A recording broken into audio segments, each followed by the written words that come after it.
ये है सीतोपलारी चूर्ण, जो आप सबने देखा भी होगा और बहुत लोगों ने यूज़ भी किया होगा।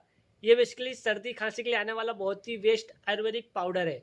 इसको बेसिकली सुबह शाम एक एक चम्मच शहद में मिला के इसको लेना रहता है, और वो चाहे खांसी आपको कितनी पुरानी खांसी क्यों ना हो, बहुत ही जल्दी ठीक हो जाती है। और चाहे वो सूखी खांसी हो या कफ वाली खांसी हो, और इसको बच्चे बड़े दोनों ले सकते हैं, कोई दिक्कत नहीं है। बस डोज का अंतर जाता है, कम ज़्यादा क्वांटिटी हो जाती है। और ये आपको किसी भी नॉर्मल मेडिकल स्टोर में मिल जाएगा। 150 से 200 रुपये का पाउडर आता है।